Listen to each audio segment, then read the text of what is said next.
Police నిర్బంధాలకు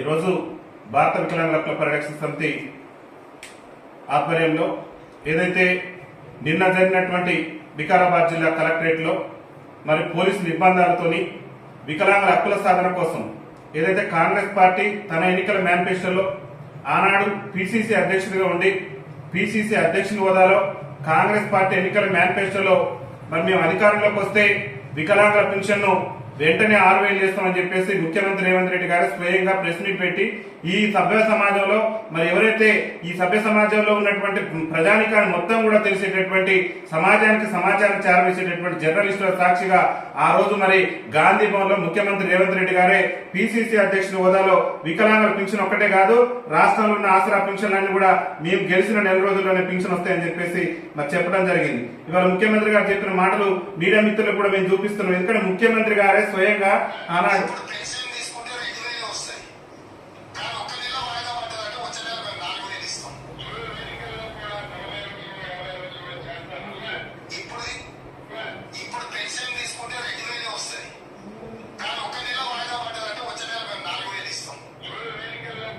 Revanth Reddy గారు PCC అధ్యక్షుడు ఉన్నప్పుడు మరి ఏం మాట్లాడిందో ఒకసారి చూడాలి, మీడియా మిత్రులు గమనించారు. సభ్య సమాజంలో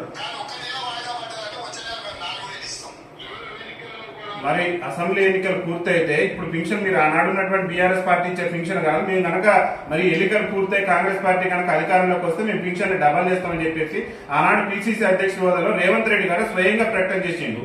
ఇవాళ అధికారంలోకి వచ్చిన తర్వాత మా వికలాంగుల సమాజానికి మరి మీరు ఎన్నికల మేనిఫెస్టోలో చెప్పిన విధంగా పింఛన్ పెంచాలని చెప్పేసి మీరు డిమాండ్ చేస్తూ మరి శాంతియుత మార్గంలోనూ మరి మేము వినతి పత్రం ఇచ్చేటటువంటి సందర్భంలో మరి భారీ ఎత్తున పోలీస్ బలగాన్ని నుంచి మా యొక్క ఉద్యమాలను అణచివేటటువంటి కుట్రను ముఖ్యమంత్రి గారు చేయడం పట్ల భారత వికలాంగుల హక్కుల పరిరక్షణ సమితి రాష్ట్ర కమిటీ పక్షాన్ని మేము పూర్తి స్థాయిలో తప్పుపడుతూ ముఖ్యమంత్రి గారికి ఇప్పటికైనా ఎన్నికల సమయంలో మీరు ఇచ్చినటువంటి హామీని తక్షణమే నిలబెట్టుకునేందుకు ప్రయత్నం చేయాలని చెప్పేసి కూడా మేము విజ్ఞప్తి చేస్తున్నాం.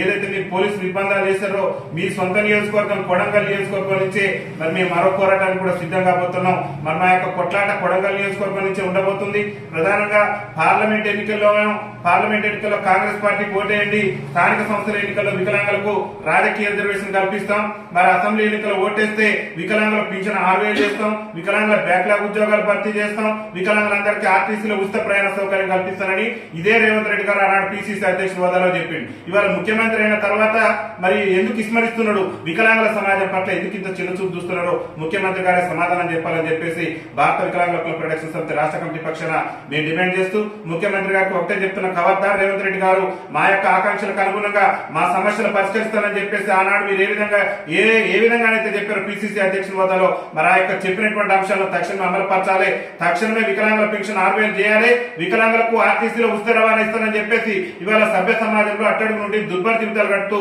మరి బతుకు జీవుడు అంటూ కాలం వెల్లదిస్తున్నటువంటి వికలాంగులకు ఉచిత రవాణా సౌకర్యం ఇచ్చేందుకు మీరు మీరమేసాలు లెక్కించడం అనేటటువంటిది ఒక దురదృష్టకరమైనటువంటి అంశం. వికలాంగుల పట్ల ముఖ్యమంత్రి చిన్న చూపు చూస్తుండటానికి అనేక ఉదాహరణలు ఉన్నాయి.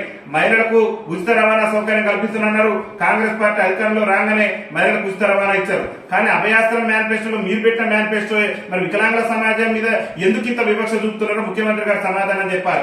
మహిళలకు ఉచిత రవాణా ఇచ్చినప్పుడు ఈ సమాజం అట్టడుగు నుండి దుర్భర జీవితాలు గడుపుతూ ఎప్పటి నుంచో మరి ఆప్యార్థి ప్రయాణం వికలాంగులకు 50% రాయితీతో ఉన్నటువంటి వికలాంగుల సమాజానికి ఉచిత రవాణా సౌకర్యం కల్పించే విషయంలో ముఖ్యమంత్రి రేవంత్ రెడ్డి ప్రభుత్వానికి ఉన్న అడ్డంకులు కూడా స్పష్టం చేయాలి.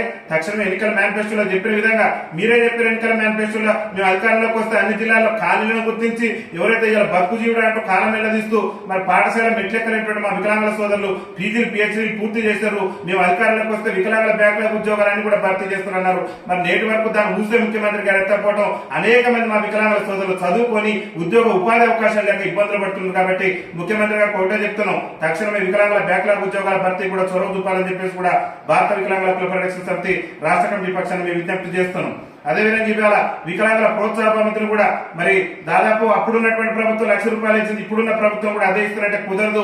వికలాంగుల సమాజం చాలా ఇబ్బందికర పరిస్థితిలో ఉంది కాబట్టి మరి ఇప్పుడున్నటువంటి నిత్యావసర వస్తువుల ధరలు అన్నింటిని కూడా దృష్టిలో పెట్టుకుని వికలాంగుల ప్రోత్సాహ భవంతిని 1,00,000 నుంచి 10 లక్షలు పెంచాలని చెప్పేసి భారత వికలాంగుల హక్కుల పరిరక్షణ సమితి రాష్ట్ర కమిటీ పక్షాన మేము ముఖ్యమంత్రి గారికి విజ్ఞప్తి చేస్తున్నాం.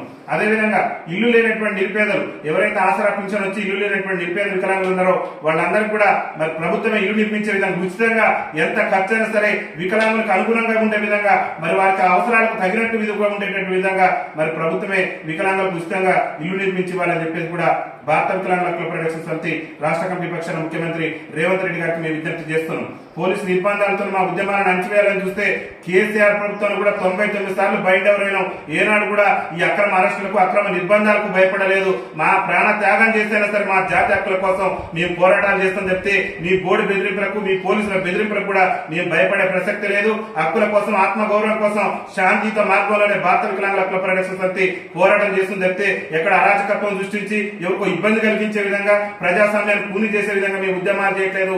శాంతియుత మార్గంలో ప్రజాస్వామ్యబద్ధంగా రాజ్యాంగబద్ధంగా మాకున్నటువంటి హక్కుల మేరకే మేము ఇవాళ ఉద్యమాలు చేస్తున్నాం చెప్తే ఆనాడు కేసీఆర్ గారు ధర్నా చౌక్ ఎత్తేసిండు. ఇవాళ మేము కలెక్టరేట్ లో వింతపత్రం ఇచ్చుకోవడానికి పోతే మమ్మల్ని భారీ ఎత్తున పోలీస్ బందోబస్తు పెట్టి మమ్మల్ని అక్రమంగా అరెస్టులు చేసిన అక్రమం. MFSN ఛానల్కు లైక్ చేయండి, షేర్ చేయండి, సబ్స్క్రైబ్ చేయండి.